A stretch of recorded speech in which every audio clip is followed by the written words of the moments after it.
Welcome to Season 3, Part 2, Episode 6, Night of the Living Dummy 2. 3, not 2. Surprisingly, I bet you didn't guess this. I like this book better than the second one. Apparently this is like the lowest of the books.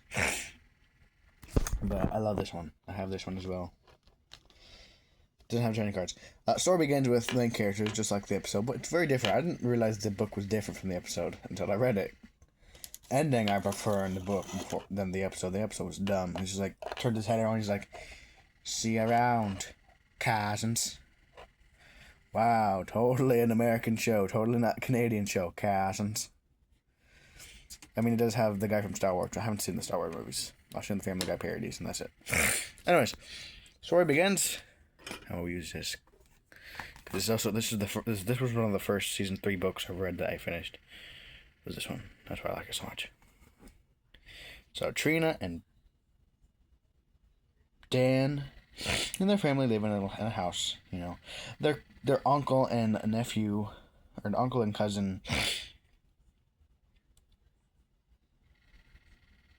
Zane, and I don't remember the uncle's name.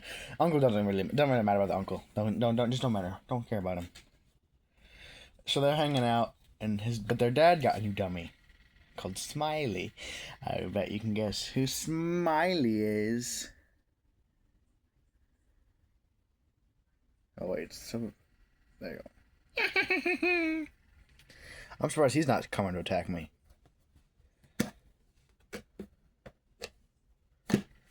So anyways, they fix, Smiley up. She grabs a card and I read, of course, the words Kru, Kri, Odana, Loma, Malano, Krano. And stuff happens. So, Zane comes over, the dummy, so basically, Zane's a photographer, just like in the episode, and the dummies, popping up everywhere. It's always the one dummy, Rocky, who's in the story. You think he's the main bad guy, like in the first book where you thought Mr. Wood was the bad guy. But it's like diverting you, like, oh, it's just gonna be like the first one. Well, Slappy's gonna be the background antagonist, but nope. Ugh. Oh, what's this? I don't think that's a good sign. But anyways, you're gonna so Rocky keeps appearing, and then they find out it's Zane doing it, and then he stopped. But then the dummies keep hearing. He's like, "I told you guys to stop. I'm gonna tell them. I'm gonna tell on you." His camera gets smashed. The antenna gets ruined. They try to go stop it, but then they find out it's Slappy because he starts talking. He's like, "You'll be my slave." Instead of being blown up like in the episode, the end of the book has, he's like, they get in trouble. Dad's like, I'll get you a new camera for Christmas or your birthday. And he's like, I'm not really in the photos anymore. And he's like shyly blushing, like, I want to be a ventriloquist dummy like you. Or I want to be a ventriloquist like you, uncle. He's like, oh, well, I'll go get you a dummy. So he tells them to go get a dummy. And they give him Slappy. And the end of the book ends with Slappy winking. I'm gonna reach for my nose with this hand. Book ends with Slappy winking at Trina as Zane gets in the car with his uncle and leaves.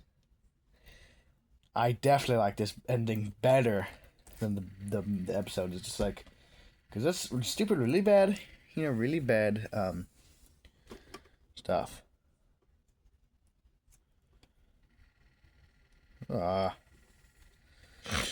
So, yeah. Oh, so if you may asking what the little Talmud stuff at the end of these videos are, they're previews to a season. But also, I've heard from Percy, who helped me, direct the stuff and is the main character of this stuff. He's a friend of mine. He apparently saw Diesel 10 and Super ED and some trucks in the group with the masked mutants. So he's gonna help me, stop them alongside Frank. They're gonna try to send Mavis or Rusty and spy on them. So yeah, I gotta go. I'll find Frank. I gotta see what he's